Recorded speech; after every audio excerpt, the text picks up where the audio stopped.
Hello! Good afternoon! Anong oras na po?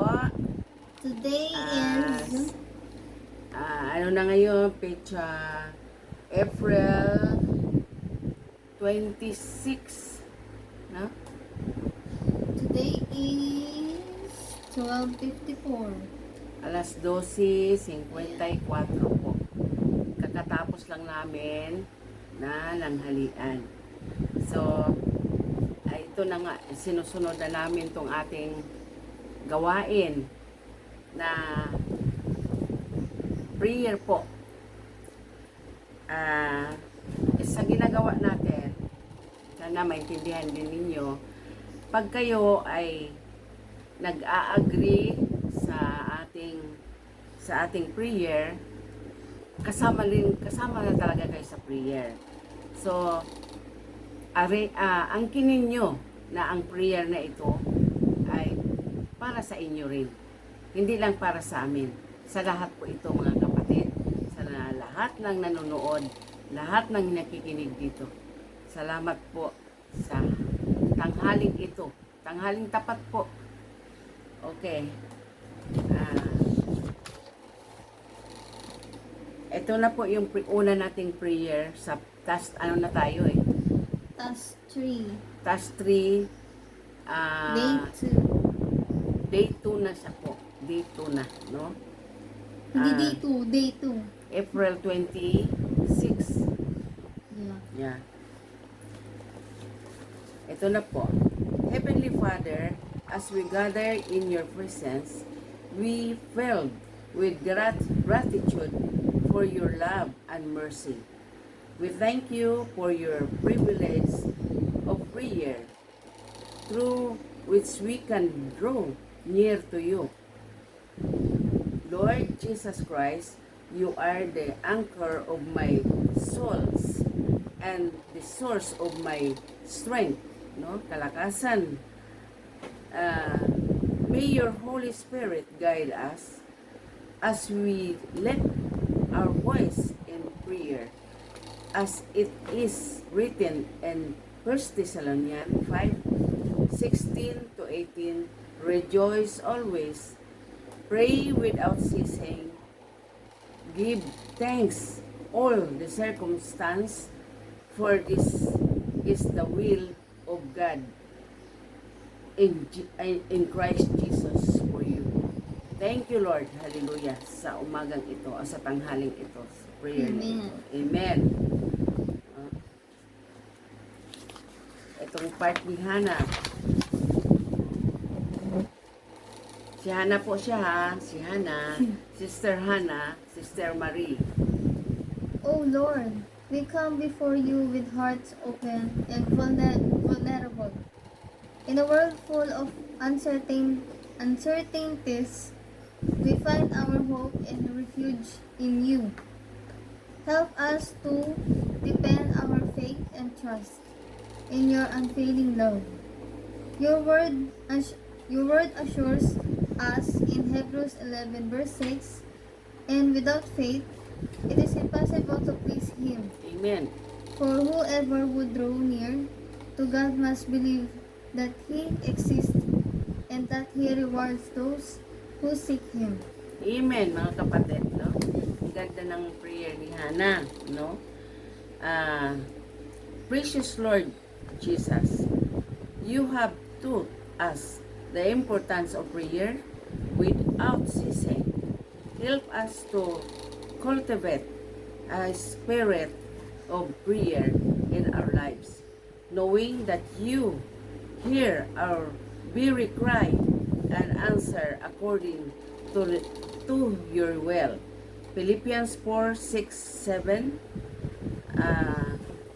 remind us, do not be anxious about anything, but in everything by prayer and supplication with thanksgiving, let your requests be made known to God, and the peace of God, which surpasses all understanding, will guard your heart and mind in Christ Jesus. Amen.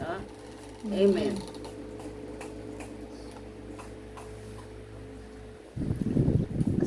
Asan ako? Ito pala. Gracious Savior, we are grateful for the sacrifice of your blood, which brings us forgiveness and redemption. Help us to live each day in gratitude for your love and grace. Amen. Ephesians 1 verse 7 to 8 remind us, in Him we have redemption through His blood, the forgiveness our trespasses, according to the riches of His grace, which He lavished upon us. Amen. Napakaganda ng prayer ni Hannah, no? Sana Ano ba yun? magustuhan niyo po. Holy Spirit, we welcome your presence in our midst. You are the comforter and guide, leading us into a truth. Fill us oppressed with your wisdom and discernment, that we may walk in the alignment with your will. As it says in James 1:5, it's any of you lack wisdom, kulang tayo sa wisdom, let him ask God, who give generously to us without reproach, and it will be given to him. Amen. Pag nag-ask tayo ng wisdom sa Lord, ibigay ng Panginoon yan pag tayo willing po, mga kapatid. Salamat po.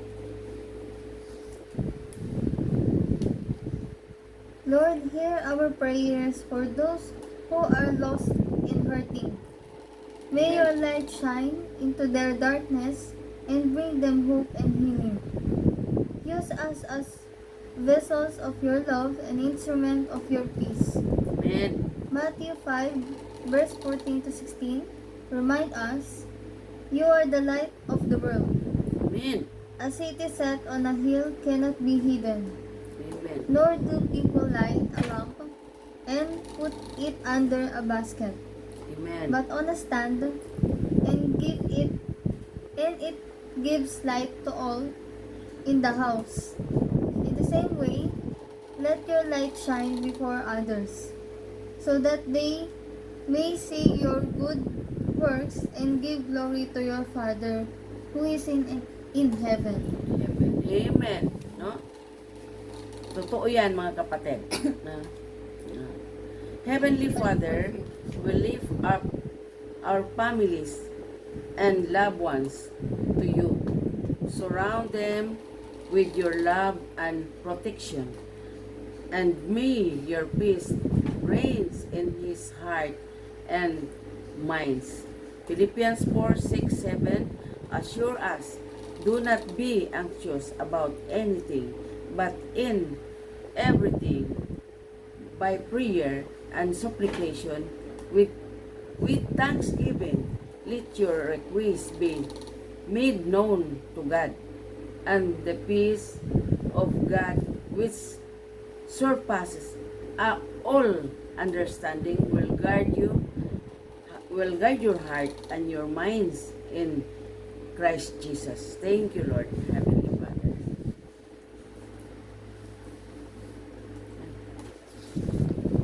Lord Jesus, we pray for our commitments in nations. Bring healing and reconciliation where there is division, and may your love be evident in all we say and do. It is written in 2 Chronicles 7 verse 14, if my people who are called by my name humble themselves and pray and seek my face and turn from their weak ways, then I will hear from heaven and I will forgive their sin and heal their land. Amen. Napakaganda na prayer na yon. Holy Spirit, guide us in our daily lives and empower us to be witnesses for you.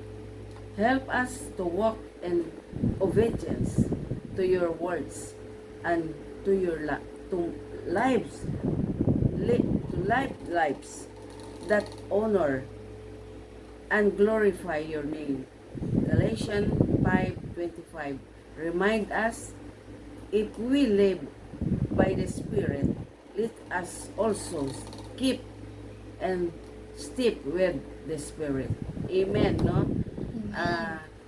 Yun na nga ang sabi dito, ang lahat ng nakakarinig at nagsasalita, lahat ay magsabi tayo ng Amen para matuwa ang Panginoon sa mga prayer na ito. Hindi to galing sa amin, galing to sa Panginoon lahat, dahil nakasulat po ito lahat at binabasa lang po namin. So kami po ay natutuwa sa tanghaling ito. Naroon pa rin kayo, nakikisabay sa aming panalangin, at alam namin na ang Panginoon ay siyang mag-guide sa atin at magbibigay lahat ng pangangailangan natin. At ito ay aming tinataas sa pangalan niya. Sa Panginoon lamang tayo ay mag-umasa. In Jesus' name. Amen and amen po. Amen. Amen. Bye. God bless you all. Hanggang sa susunod. For tomorrow again.